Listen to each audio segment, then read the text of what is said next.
quizás más de 2 años atrás, estaba cambiando, como todo hombre, los 300 canales que podemos llegar a tener sin encontrar nada para ver. Y mientras que cambiaba, no soy de mirar documentales, reconozco que me aburren un poco, pero me llama la atención la estética, me llama la atención lo que están hablando, y resulta que se trataba de un documentalista que afirmaba que las 10 plagas de Egipto no tenían en realidad un significado netamente milagroso, sino que había razones científicas por las cuales las 10 plagas habían ocurrido.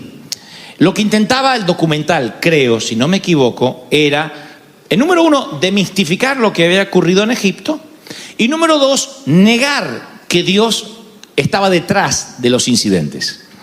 Entonces, una y otra vez dice, mientras, con esa voz que ponen los documentalistas doblados al español, ¿no es cierto? Que debe ser un mexicano que lo dobla al neutro. Y dice, seguramente ustedes creen que lo que ocurrió en las plagas de Egipto se trata de la mano milagrosa de Dios. Pero no es la mano milagrosa de Dios lo que nos sorprende hoy, sino lo científico, lo real, lo que realmente puede comprobarse a través de la naturaleza. Mito, ficción, ¿existe Dios? Usted sacará las propias conclusiones. Así que me quedé. Y empezaron a explicar las plagas. Entonces cuenta que cuando relata el incidente de las 10 plagas de Egipto, todo el mundo conoce la historia, pero igual no me gusta dar nada por sentado. Moisés, de parte de Dios, comisionado por Dios, va a presentarse al faraón, que era el comandante en jefe de la época, y le dice, libera a los judíos, libera al pueblo de Dios, libera a mi pueblo, dice Dios. Faraón se endurece, dice no, bajo ningún punto de vista. Moisés vuelve a hablar con Dios y Dios dice no hay problema, enviaré una plaga y después otra y después otra y después otra, y se transforma en un decálogo de plagas que azotan a Egipto hasta que finalmente el faraón, doblado en su intención y en su carácter, deja partir al pueblo. Ese es el resumen de la historia.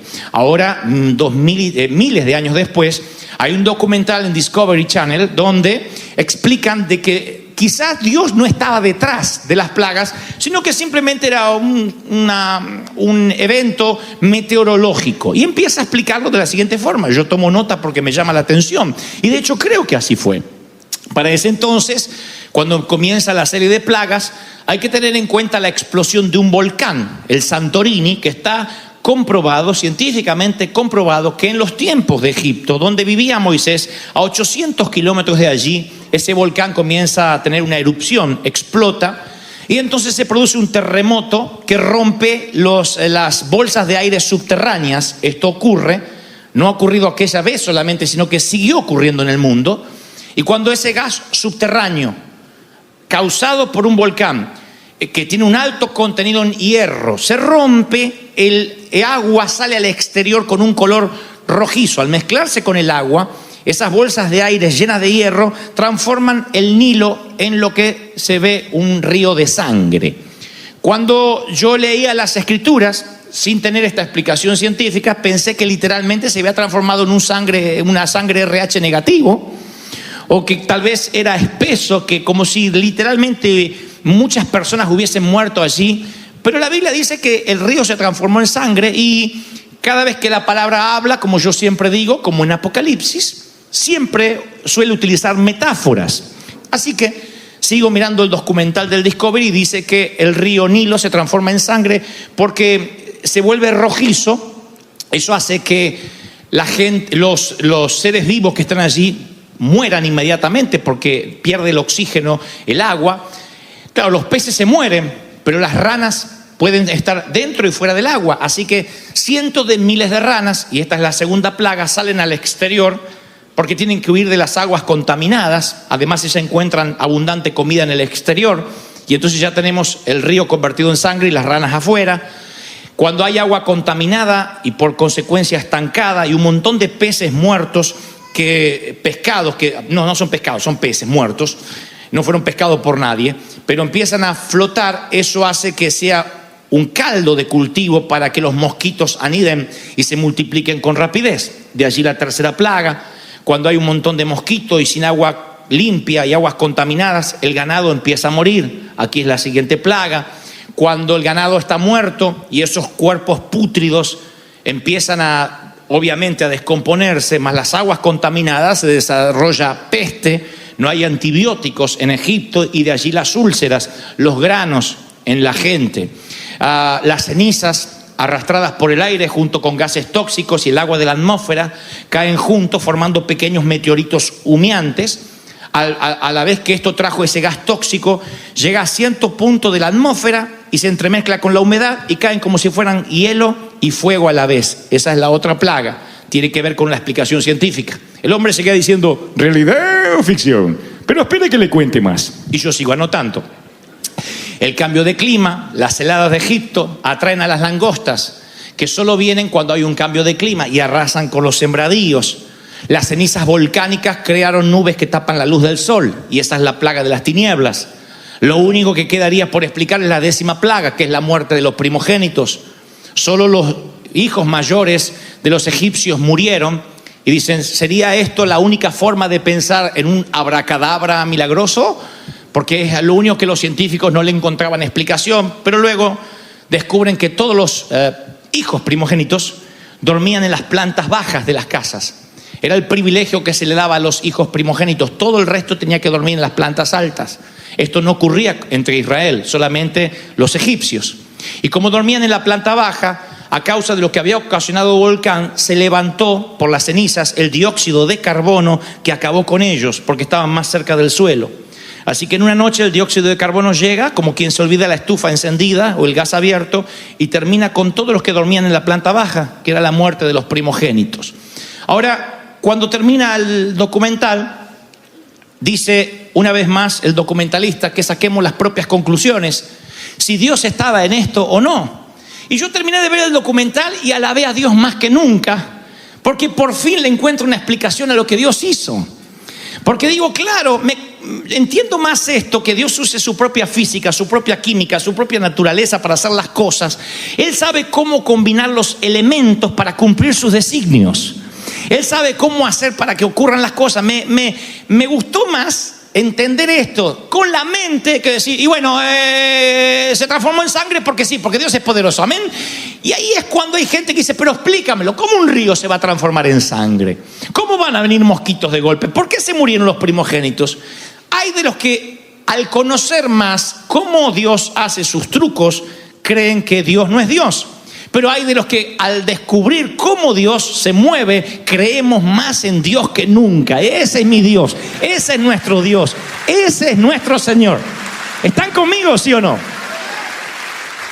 ¿Por qué nosotros cuando oramos por prosperidad nos parece que es milagroso que de pronto abramos el baño así y del techo del baño comiencen a caer dólares? O te sientas en el baño y aparecen dólares. Diríamos, eso es el poder de Dios, así queremos. Ahora de pronto alguien nos golpea la puerta y nos dice, mire, yo no sé por qué, pero Dios me hizo sentir que tengo que compartir esto contigo. O aparece en el banco de manera milagrosa, sin explicar, miles de dólares, eso es de Dios. Pero de pronto nos perdonan una deuda y decimos, bueno, no es tan de Dios. Siempre estamos buscando que algo sea absolutamente milagroso e inexplicable para decir, entonces es de Dios. Como si Dios no pudiera utilizar lo que Él mismo creó para bendecirnos. Como si Él no pudiera utilizar lo que le pertenece para que seamos de bendición. ¿Me explico a dónde voy? Allí es cuando nos volvemos demasiado místicos y decimos, no, es que a mí me gusta lo espiritual. No, somos ateos y creemos y pretendemos que si no caen billetes del cielo, entonces no es de Dios. De allí que muchos no trabajan y no se esfuerzan porque están esperando el billete del cielo. De allí que muchos no se casan porque está esperando que Dios le entregue la rubia, maniatada y entregada. Úsame, llévame contigo. Y no va a pasar. Es que yo quiero que mi mujer me la entregue Dios. Dios nunca dijo que entregaría mujeres y que caerían de las nubes. Tenemos que hacer un trabajo, tienes que seducir, tienes que ser caballero, pagar el café, condenado, hacer algo. Entonces me doy cuenta, como dice el título de este sermón, que cuanto más yo conozco a Dios, más descubro cómo trabaja, más lo amo y más creo en Él. Porque empiezo a amarlo con mi mente. Mientras más conozco, más aprecio. Cuando más ves, cuando más se te descubre Dios, más empiezas a amarlo.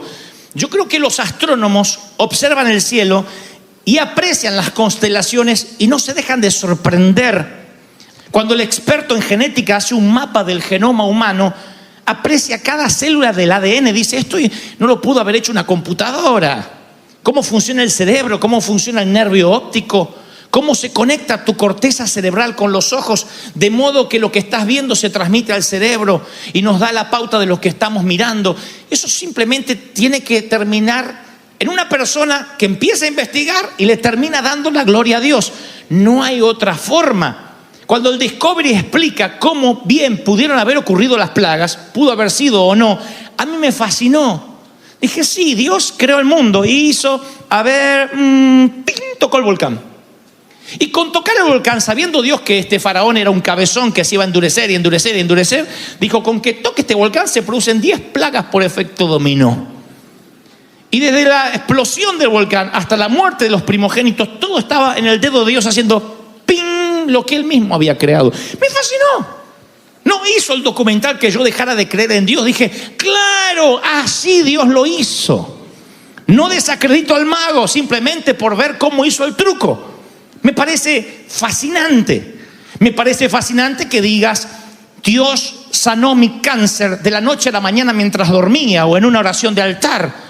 Pero me parece fascinante que digas, fui, me operé, extirparon el tumor y me decían que no hay ramificaciones. La operación fue un éxito. Los ángeles estuvieron allí en la sala de quirófano. Eso también es Dios.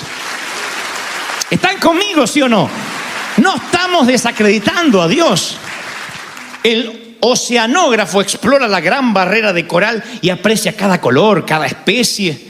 El físico trata de atrapar los quarks y aprecia cada molécula. Hablamos de vino recién. Los enólogos prueban el vino y dicen, sabor a madera, elaborado en 1844. ¡Oh! Otro borracho dice que no sabe nada. ¿Cómo estaba el vino? Mucho alcohol. Y de la cruda que tienen no se acuerdan ni lo que tomaron. Pero los enólogos aprenden a valorar el vino y aprecian las texturas, el sabor, porque cuanto más conocen, más valoran, más aprecian. Yo no soy un músico, aunque me encanta la música, pero el músico aprecia la sinfonía, el detalle, la música. ¿Viste la canción nueva cuando los Brases hicieron ese arreglo? Cuando de pronto las cuerdas aparecieron y subió de tono. Claro, ¿quién aprecia eso? El músico. Los que no somos músicos escuchamos también lo apreciamos. Pero como desconocemos las notas musicales, los recovecos de la partitura, para nosotros decimos, bueno, linda la música. El sommelier también, el que cata el vino, dice, bueno, yo estudié, me preparé y sabe cuando un vino es bueno, cuando un vino es malo. Sabe cuando hay vinos que son tan buenos que aunque tomes una copa no te emborrachas, y otro que pisas el corcho y ya no puedes ni siquiera caminar. ¿Por qué? Porque cuanto más sepas, más aprecias. Jesús le dice a la mujer samaritana junto al pozo, ustedes los samaritanos saben muy poco de aquel a quien adoran.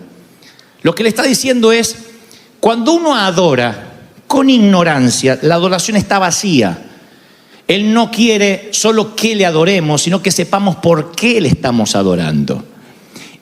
Amarás a Dios con todo el corazón, lo entendemos, con el alma también, con la fuerza también, porque no somos flojos para servir. La mente tenemos nuestros prejuicios y te lo voy a explicar por qué y a dónde es que quiero llegar conforme lo que Dios me dijo que te diga esta mañana. Cuando nosotros anulamos la mente, cuando nosotros dejamos de aprender, de investigar, cuando nosotros vemos un documental como el Discovery y decimos, te reprendo Satanás, mi Dios no es así, aleluya, aleluya, no cerramos. Y Dios dice, quiero que me conozcas, quiero que sepas cómo es que yo hago las cosas, cómo es que yo actúo. La gran mayoría de los milagros que yo he experimentado en mi vida personal, Dios utilizó factores humanos. Yo nunca necesité un montón de dinero para una cruzada y lo encontré debajo del colchón. Nunca de pronto encontré un paquete tirado o vino un ángel con alas y me dijo, toma, y se fue y me dejó la maleta. No. Eran personas normales que decían, yo no sé por qué, pero siento de ayudarte. Otros me prestaron y Dios me dio la providencia de devolver, aún con intereses. También Dios estaba allí. ¿Por qué siempre pensamos que si hay una abracadabra detrás, entonces Dios está. Y si Dios usa lo normal, lo común, lo que Él creó, porque el diablo no creó nada. El diablo no creó nada, es Dios. Si aún el diablo es creación de Dios y sirve para los propósitos divinos, aún el diablo. Ustedes deben recordar aquella vieja historia de la señora que decía: Señor, Padre, danos de comer que no tenemos, danos de comer que no tenemos. Y el vecino ateo de al lado dice: le voy a jugar una broma. Y entonces le golpea, toca el timbre y le deja un pollo rostizado ahí, con papas al horno. ¡Qué rico! Se lo pone ahí y le pone un cartelito: esto no viene de parte de Dios, que no la está escuchando, viene del diablo. Cuando ella abre y dice: ¡ay! Cuando uno ora hasta el diablo obedece. Gracias, Señor. Eso es bueno. Eso es el milagro de Dios. ¿Sí? Reconocer que Dios va a usar. Miren, Dios nos dio la capacidad de seguir aprendiendo hasta que muramos. El aprender, y escúchenme los más jóvenes, díganme alguien amén para que no me sienta que estoy en un geriátrico. Aprender no es un lujo, es una cuestión de mayordomía.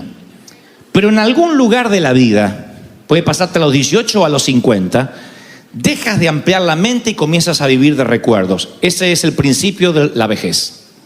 ¿Cuándo envejeces? No cuando tienes más celulitis y estrías. Eso es que el cuerpo ya no es lo de antes. ¿Cuándo envejece? No cuando la ley de gravedad se cobra a sus víctimas. Miren qué delicado para decir que se te cayó.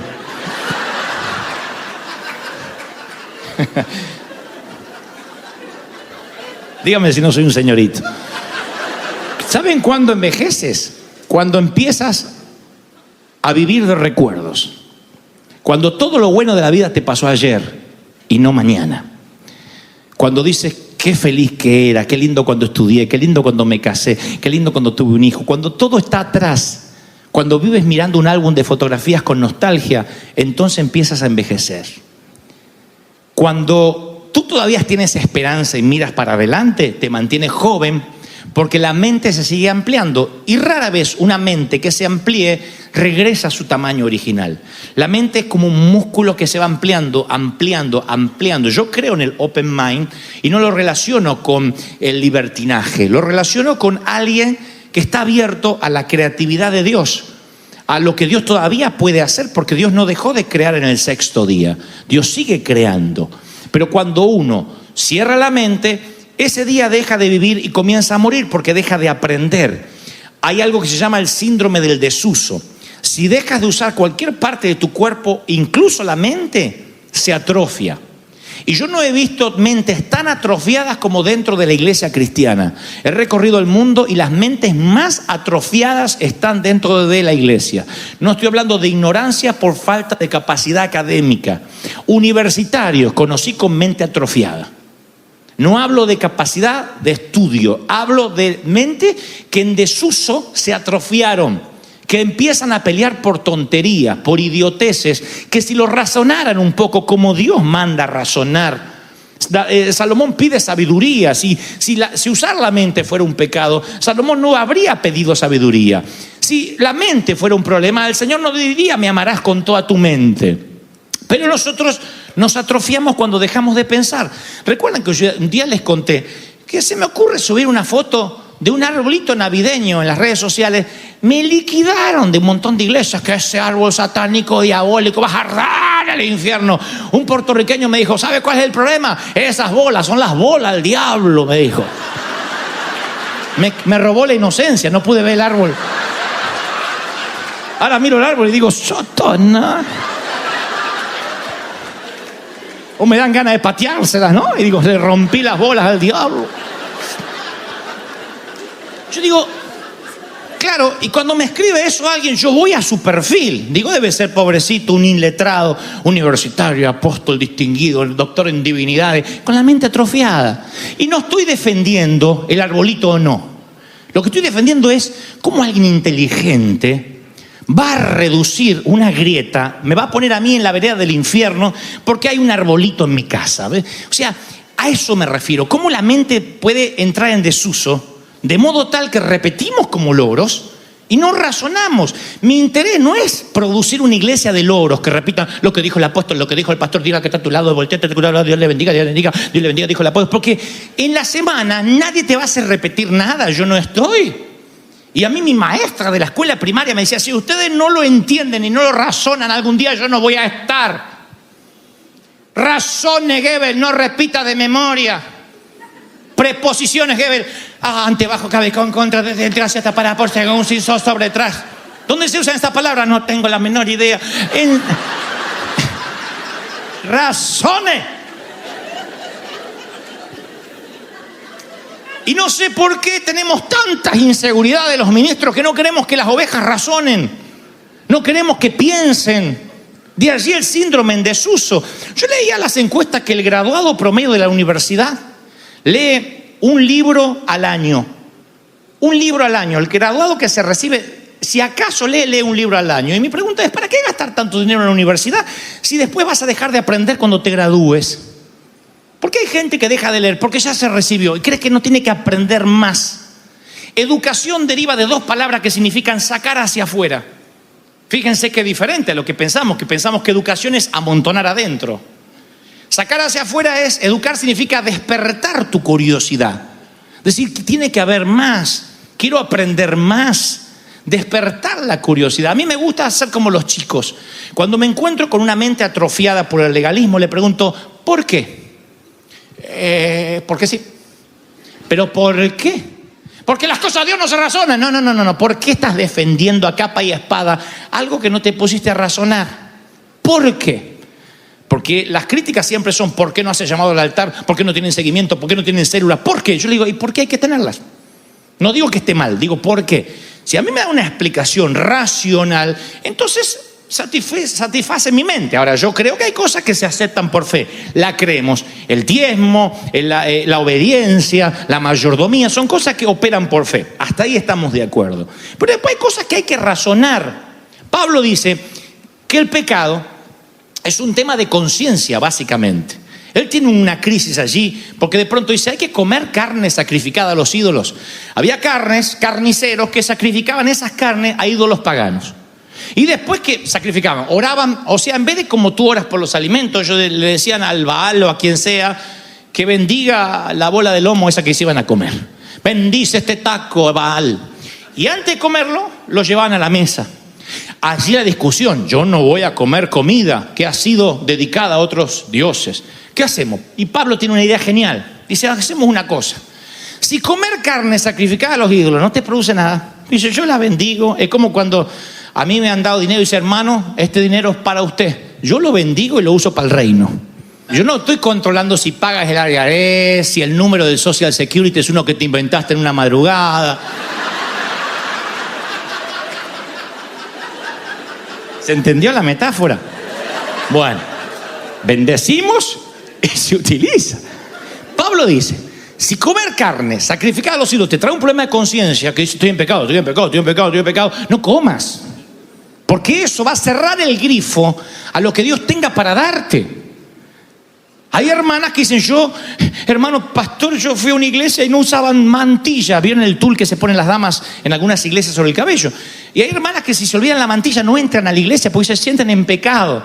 Y no es que uno dice, qué ignorante. No, ella siente que está fallándole a Dios. Bueno, anda y busca la mantilla porque no vas a poder fluir. Porque vas a sentirte como aquellas se ponen la minifalda y están todo el tiempo así. Yo digo, ¿por qué no se la ponen larga si van a estar todo el tiempo así? O mostrar o vestirte como la gente. ¿No? ¿Por qué? Porque la inseguridad hace que te cierres. Para ponerse un traje así hay que tener personalidad.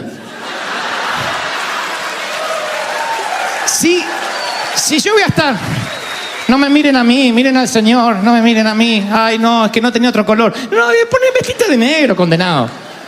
Ahora, si estás seguro, te gusta, y eso no va a impedir el fluir, tienes que investigar y ver cómo funcionas. Y Pablo dice, si comer carne sacrificada a los ídolos te va a causar un problema de conciencia, no comas. No está hablando de los pecados capitales, los que sabemos que son pecados. Estamos hablando de la periferia. Lo que decimos, ¿qué hago? ¿Se puede escuchar un bolero cristiano? ¿O me tengo que arrepentir y no tomar la cena porque escuché a Manzanero? Yo tengo esta respuesta. Si escuchar una canción secular va a hacer que el domingo después te sientas con culpa, que me siento mal, me siento sucio, no escuche, no salgas de Marcos Witt, Marco Barriento y los Marcos que vayan apareciendo, no salgas de ahí. Si dice, no, yo puedo escuchar un bolero, porque la música fue creada por Dios, las sinfonías fueron creadas por Dios. Claro, no vas a escuchar una música que apele al sexo promiscuo, que apele a lo satánico, que también lo hay. Es como elegir la película que vas a mirar en Netflix. Hay películas que incitan a lo malo y hay películas que de pronto son divertimento y ya. Entonces tú tienes que elegir qué te edifica y qué no. Pero si el embudo es que después, por escuchar a Manzanero, no puedes cantar, Señor, todo te lo debo a ti, no escuches a Manzanero. Te hace mal.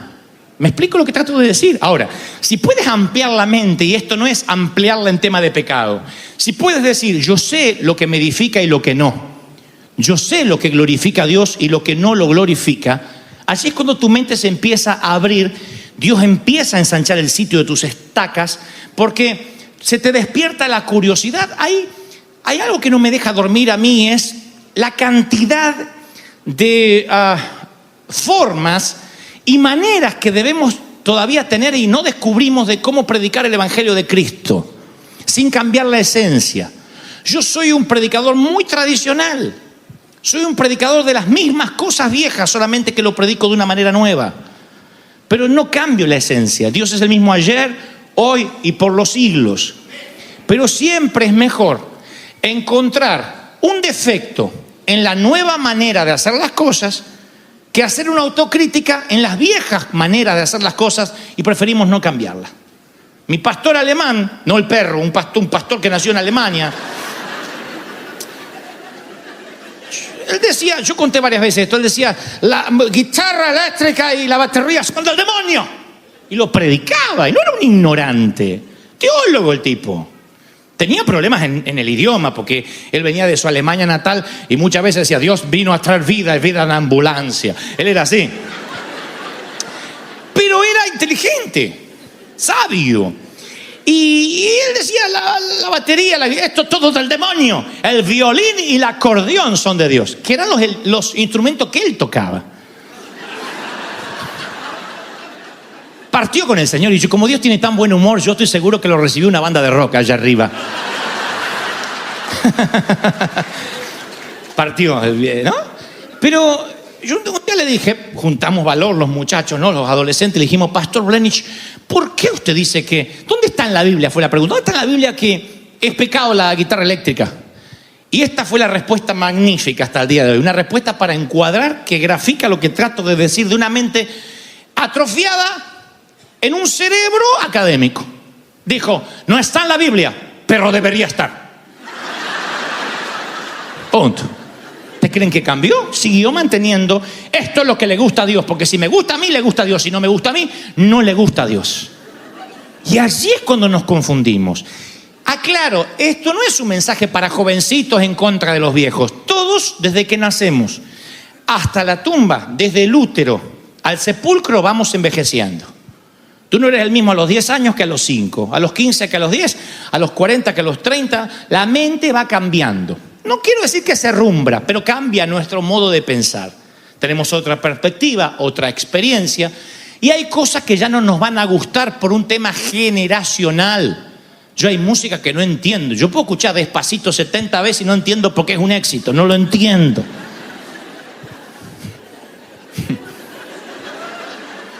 Ya estoy fuera del universo de los que entienden que es un éxito porque tiene tal música y tal ritmo. Yo no lo entiendo. Ahora, mi pastor comenzó a envejecer, lo cual es algo digno, para ahí vamos todos si Cristo no viene antes, pero él creyó que Dios envejecía con él y empezó a decir lo que le gustaría que Dios dijese, no lo que Dios estaba diciendo. Dios no cambia, Dios no envejece. Dios es eternamente, aunque se lo conoce como el anciano de días, por su longevidad eterna, no es un viejito de barba blanca. Él es joven, es divertido, hay juventud en su corazón. Como aquel que nos dice en las Escrituras que el corazón alegre hermosea el rostro, que rejuvenecerás como las águilas, va a ser el consejo de un viejito. Yo soy Dios que terminé la creación. Él es joven, nosotros envejecemos y nos volvemos seniles, torpes, doctrinarios, intransigentes y peleamos por las bolas del diablo en lugar de ir a lo fundamental. Entonces tú le dices, ¿y por qué eres así? Porque no está escrito acá. Ahora, este libro es una categoría en sí mismo. Esto lo hace absolutamente único. Primero, es palabra viva. Es una suerte es caleidoscópico. O sea, ¿vieron como esos que ustedes miran así, que los tienen los chicos, que ven un montón de figuritas y se van armando así, y siempre ves diferente, un montón de vidrios? ¿No? Entonces, bueno, eso es la Biblia. Fue escrito por 40 escritores en más de 15 siglos, en 3 idiomas y en 3 continentes diferentes. Y entre los autores va de agricultores a pescadores, a reyes, poetas, profetas, prisioneros de guerra. Abarca todos los temas bajo el sol, la poesía, la profecía, la cosmología, la teología. Sin embargo, cuando toca temas profundos, nunca jamás se contradice, como si solo un autor lo hubiese escrito. Tú puedes leerlo de principio a fin y todo tiene un sentido, porque hay un autor que es el Espíritu de Dios. Ahora, hay una forma muy sutil, que yo lo hablé hace unos domingos atrás, que es la bibliolatría. Idolatrar al libro por sí mismo. Tratar este libro como un fin en lugar de un medio. Cuando vas al seminario bíblico, quieres leer la Biblia, si tu finalidad es aprender la Biblia, te vas a hacer un hombre aburrido o una mujer aburrida. Te vas a transformar en alguien que sabe un montón de Biblia con la mente atrofiada. Vas a ser un necio teólogo, lo que eran los fariseos. Si tú te aprendes la Biblia con el fin de quiero aprender todo acerca de la Biblia, no hay libro más aburrido que la Biblia sin el Espíritu Santo. Entonces, cuando tú dices yo quiero utilizar la Biblia para aprender, entonces lo que vas a lograr simplemente es información, nunca transformación. La Biblia es para transformarte. ¿Cuál es el propósito entonces de aprender la Biblia? Lograr intimidad con el autor. Que cuanto más conozcas, más te enamores. Eso es la Biblia. Más conoces, más te enamoras de él. Eso pasa con una pareja. Si cuando más conoces, más te desenamoras, estás fregado. Porque lo que tuviste no fue amor, fue deslumbramiento. Y cuando la gente llega a la iglesia y hay un evangelista y que todo el mundo se va a caer y todo el mundo se va a reciba ahora, hay un montón de gente que se deslumbra. Ay, estoy loca por el Señor, aleluya, aleluya, aleluya. A los 3 meses están caídos de la fe. Dice, ¿cómo fue? Si estabas tan lleno de Dios. Se deslumbró. No abrió la mente para conocer más a su Dios. No tuvo tiempo de intimidad. Y el deslumbramiento en términos de pareja, ¿cómo termina? Si cuando descubres a esa persona día a día, no te enamoras más. Cuando dices, wow, hoy descubrí una nueva faceta de mi amado o de mi amada que no sabía, lo amo más. Si eso no te pasa, huye por tu vida, novio. Corre, porque encima esa señorita tiene mamá. Corre.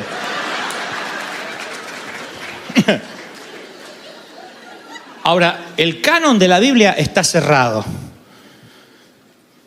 Y esto no es que podemos agregar. Hay una maldición sobre el que agregue o quite a lo que está escrito aquí. Pero hay un término que usamos nosotros. Esto es antibíblico. Sí, lo antibíblico es aquello que va contra la teología, contra las enseñanzas de las Escrituras. Pero hay otro término que es abíblico. Abíblico tiene una connotación diferente. Significa que no hay precedente ni en las Escrituras. Y ustedes dirán, no, si no está en las Escrituras no existe. Entonces vamos a eliminar la computadora, el Facebook, los aviones. Y ustedes dicen, ¿cómo vamos a eliminar los aviones? Sí, hay gente que me dice, Jesús no volaría en avión. Como digo siempre, conseguimos un burro volador y con todo gusto yo vuelo un burro. Entonces el tipo está diciendo, los aviones no son de Dios, los autos lujosos no son de Dios, en una computadora, en una Mac que tampoco tenía más que el apóstol Pedro. Entonces hay un montón de cosas que son abíblicas, no hay precedentes en las Escrituras. ¿Y cómo hago para no meterme en lío en algo diabólico? Mientras que la metodología no contradiga la teología.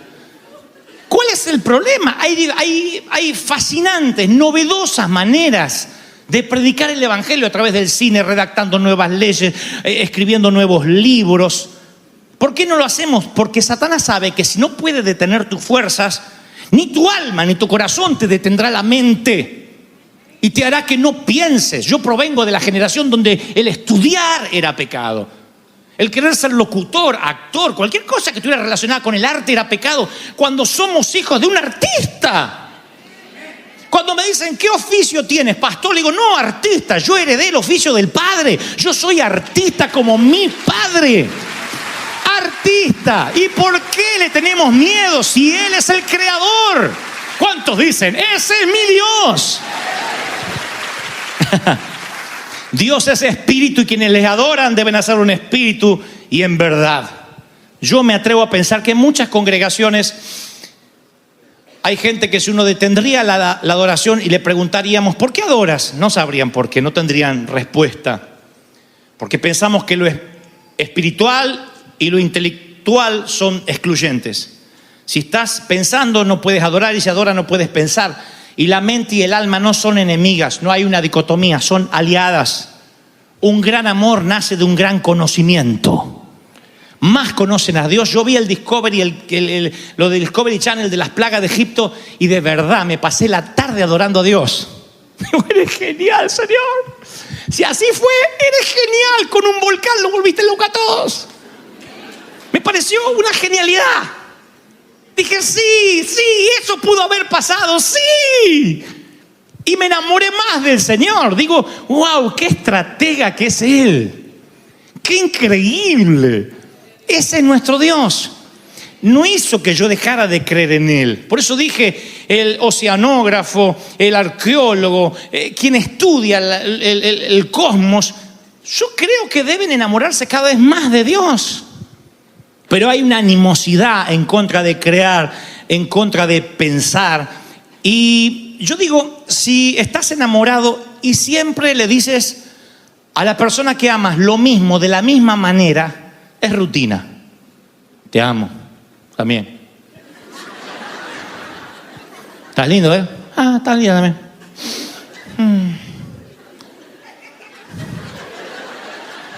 Si estás enamorado, buscas nuevas formas de decir lo que sientes. Esto es para los novios, los solteros, esto va por la misma ofrenda, ¿eh? Si estás enamorado, busca las maneras de decir, sabes, te conozco más y más me sorprendes y vi esto que no había notado ayer. Uy, no noté qué bueno, qué inteligente que eres y qué bueno, qué lindo. Y ella, él, pero tú eres tan caballero. Ay, tan generoso. La propina que dejaste, el tip que dejaste ahí me sorprendió. 50 centavos de dólar así. Es que soy de River Church. Busca nuevas formas. La palabra dice que debemos adorar a Dios con canciones nuevas, cántico nuevo, con salmos nuevos. Porque Dios sabe cómo funciona nuestra mente. Entonces, cuando nosotros decimos, no, a mí no me gustan las canciones nuevas porque yo soy fiel a la senda antigua. La senda antigua no es defender lo que te gustaba cuando eras joven. Permanecer en la senda antigua es ser fiel incluso a los cambios de Dios. Es ser fiel a lo que Dios quiere hacer. No consiste en mantener el fuerte en pie, en hacer las cosas como siempre. No consiste en defender la doctrina. La fidelidad es la valentía para enfrentar el evangelio de un modo nuevo, creativo. Que Dios diga, mira, esta es la manera de hacerlo. Vamos, si Dios está en eso y no contradice la teología, vamos. No sabes hasta dónde Dios te puede llevar. Dios puede darte compañías nuevas, inventos nuevos. Este es un país donde la gente se ha hecho rica de la noche a la mañana con un invento, con algo que se les ocurrió. Capaz que lo inventas en Colombia, en México, en El Salvador o en Argentina y te roban el invento. Acá haces el copyright, lo registras y Dios te puede dar. Y contamos con una ventaja. El Dios creativo es tu Padre. Tu Padre. ¿Por qué hacen las cosas como vimos que se hicieron siempre? Cuando Dios te puede dar cosas nuevas, creativas, donde de pronto, ¡wow!, no lo había visto. Eso es la sabiduría que Dios te da. Dios le da la estrategia a Gedeón. Dios le da el modelo a Salomón y le dice, no te muevas del modelo que te muestro. Dios te da el modelo, Dios es el gran arquitecto, te puede dar el modelo para tu compañía, el modelo para tu matrimonio, el modelo para tu empresa, el modelo para tu ministerio. ¿Por qué salir a imitar lo que otros hacen? Es que no me quiero mover de la senda antigua, decimos con la mente estrecha. La senda antigua no es una senda vieja, es la senda de siempre, pero todos los días hay algo abíblico. ¿Qué es abíblico? No antibíblico, abíblico. Cosas que ojo no vio, ni oído yo, ni han subido a tu corazón, ni están escritas aquí, son las que yo tengo preparadas para ti. Alguien tiene que decirme, amén, aleluya, santo eres. Y entonces ahí valoras la autenticidad. Yo hace unos años estaba intentando ser un pastor, ahora estoy intentando ser Dante Gebel. Digo, Dios me hizo con los defectos que tengo, con los cables sueltos que tengo, por alguna razón. Me quité la presión de ser como los demás, de predicar como el otro, de hacer lo que hace el otro porque se estila. Dije, ¿qué quieres que yo haga, Señor? Quiero reducir la brecha de lo que Dios quería que yo fuera y lo que yo soy. Quiero que esa brecha cada vez sea más pequeña, que lo que Dios soñaba que yo fuera, realmente yo pueda parecerme más a ese sueño de Dios. Para eso, lo que tengo que entender es que debo abrir la mente todos los días. Cada vez que oro digo, Señor, ¿qué nuevo quieres hacer hoy? ¿Qué quieres hacer hoy en el servicio? Esto no es hacer un loquito por la vida y no tener planes. Significa estar abierto a nuevos planes de Dios, a nuevos proyectos del Señor, a nuevas estrategias de Dios. Eso pasa en todos los órdenes. Pídele creatividad a Dios. Dile, Señor, abre la mente. Y no es que la creatividad viene así y te cae la creatividad. Sale de acá. Dice la palabra que Samuel reveló lo que había en el corazón de Saúl. Yo te voy a decir esta palabra, no te la olvides nunca. Tú eres mucho más inteligente, y no te estoy pasando la manito para quedar bien. Tú eres mucho más inteligente de lo que crees. Tienes mucha más sabiduría de lo que jamás hayas soñado. Eres más apasionado de lo que jamás creíste que podías serlo. Nada más que a veces crees que eres lento, torpe, falta de sabiduría y frío, porque eso te han dicho que eres. Pero tan pronto descubras lo que Dios puso aquí desde la matriz, desde el vientre de tu madre, te vas a sorprender de todo el potencial que tenías. Cuando llegues al cielo va a haber, creo, un televisor o una pantalla grande donde Dios te va a mostrar tu vida y lo que pudo haber sido tu vida conforme viniste equipado de nacimiento. Lo que pudo haber sido tu vida si le creías a Dios. ¿A dónde pudiste haber llegado? Y allí el Señor dice que enjugará todas lágrimas. ¿Habrá lágrimas en el cielo? Sí. Frente al tribunal de Cristo, cuando nos muestre todo lo que pudimos haber hecho. Como pastor, llevo casi 10 años apenas de pastor. Antes era evangelista. Yo he estado en varios lechos de muerte. De personas octogenarias, de 90 años, 70 años, nunca escuché en un lecho de muerte a alguien arrepentirse por lo que hizo. Le decía, ¿quiere arrepentirse de algo? No, yo ya arreglé mis cuentas con Dios. Lo que me arrepiento es lo que no hice, lo que no viajé, lo que no amé, lo que no arriesgué. ¿Por qué no hablé? ¿Por qué me callé? ¿Por qué perdí 30 años de mi vida callado? ¿Por qué no hablé? ¿Por qué no hice? ¿Por qué no hice? ¿Por qué no transformé? ¿Por qué no provoqué? La gran mayoría de los ancianos se preocupan por lo que no hicieron y ahora ya no les da ni el físico, ni la cabeza, ni le irriga la sangre como antes. Alégrate de tu Creador en los días de tu juventud, porque vienen los años en que no tengas contentamiento, ni el Viagra te va a dar el contentamiento que tienes ahora. ¿Se entendió la metáfora y la parábola? Amén, gloria al Señor. Entonces este es el tiempo donde tú te tienes que alegrar y decir, Señor, yo necesito entender que Dios me dio el hoy. Alguien tiene que decirme amén. Dios te dio el hoy. Y tienes que decir, Señor, dentro de lo que es tu santidad, dentro de lo que es la teología, dime cuál es mi máximo potencial. Ensancha mi mente y no te vas a sorprender. Dios te va a dar estrategias, métodos en tu ciudad, en tu país, en tu nación. No es hacerse el loquito, el rebelde porque sí, me voy a hacer el Che Guevara. No. Tampoco la rebeldía como postura sirve, porque si es una postura es hipocresía, aunque parezca innovación. No estoy hablando de hasta el rebelde, voy a venir sin corbata, voy a venir en short porque yo soy nuevo. No. Estoy hablando de ideas creativas, cosas que nadie pensó y que Dios las tiene allí para dártelas. Si te pones a orar, cuando vas a hacer tus facturas, tus propuestas, cuando vas a escribir un guión, cuando redactas tu hoja de vida, dile: Señor, dime qué es lo que yo puedo aportar a esta tierra, de modo que cuando me vaya sepan que yo estuve aquí. Y Dios dice: te daré favor y fama para con los hombres y con los de afuera. Se lo dijo el profeta: he aquí, yo te daré favor para conmigo y para con los hombres. Ensancha la mente. Dios es el principal marketinero. Él maneja el branding y la marca como nadie, jamás. Él sabe cómo hacer para que tu nombre esté donde tenga que estar, de modo que tú le des la gloria a Dios y seas una lumbrera. Él sabe cómo colocar a José, llevarlo desde una cárcel o de la esclavitud al primer puesto al lado del faraón. Él sabe cómo hacer que el Dios de Daniel sea el Dios a que todo Babilonia adore. Él sabe cómo transformar la oscuridad en luz, cómo llevarte de lo más bajo a lo más alto. Dios dice: es palabra de Dios. Alguien tiene que decir amén. ¡Aleluya! ¿Cuántos reciben esta palabra? Dígame amén. ¿Cuántos vamos a abrir la mente? ¿Se atreven a decir: yo quiero abrir mi mente? Porque yo se lo digo al Señor, no estoy diciendo: ustedes que son ignorantes. No, los que nos creemos inteligentes, abramos la mente. Porque la letra sin Espíritu Santo es ley, y la ley atrofia.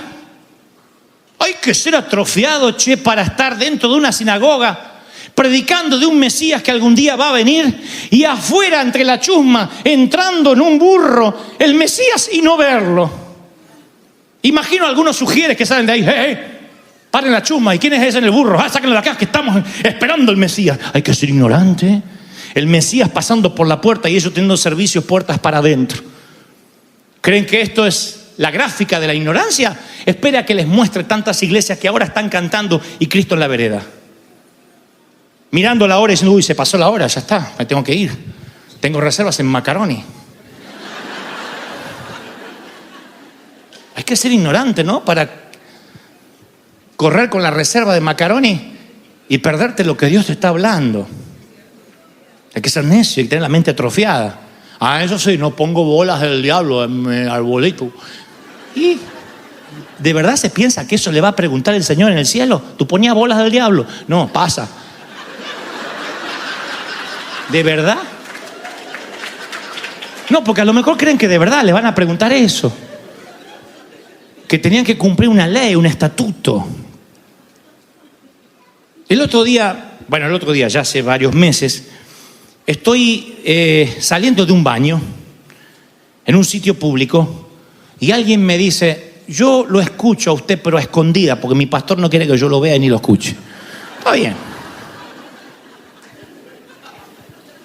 Me sentí una película prohibida para mayores, me veía... Soy predicador para adultos. Le digo: está bien, no hay problema, no hay problema. Y después me dice: ¿y sabe por qué no lo quiere? Porque dice que usted no parece un pastor. Digo: ¿y qué parezco? No sé, cualquier cosa. Parece un actor, una estrella de cine, pero no parece un pastor.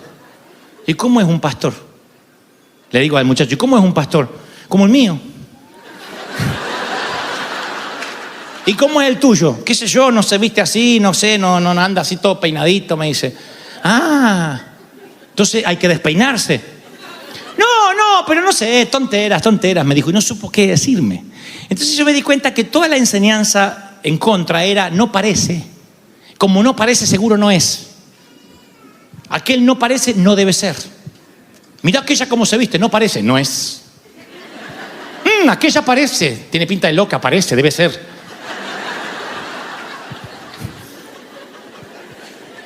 Estereotipamos, estigmatizamos y así somos.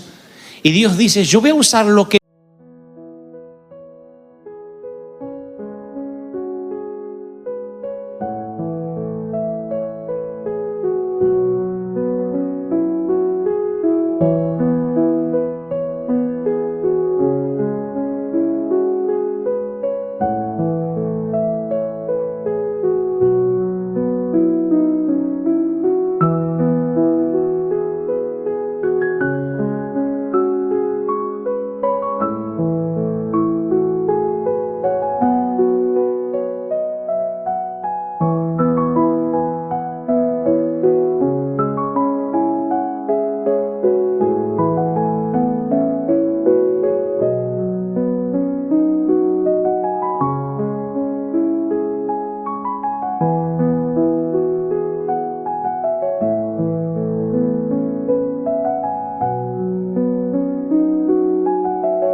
no parece, para que sea lo que no es, para avergonzar a los eruditos, los sabios. Voy a usar a lo que no parece. Voy a usar a los... Voy a usar lo que no es para que sea, y yo me voy a glorificar. Voy a usar a River, voy a usar a mi pueblo. Si crees que Dios habló, se tiene que oír ese aplauso. ¡Aleluya! No, aplaude, celebra al Señor de señores. El Rey está en casa. Bendito sea Dios. ¡Aleluya!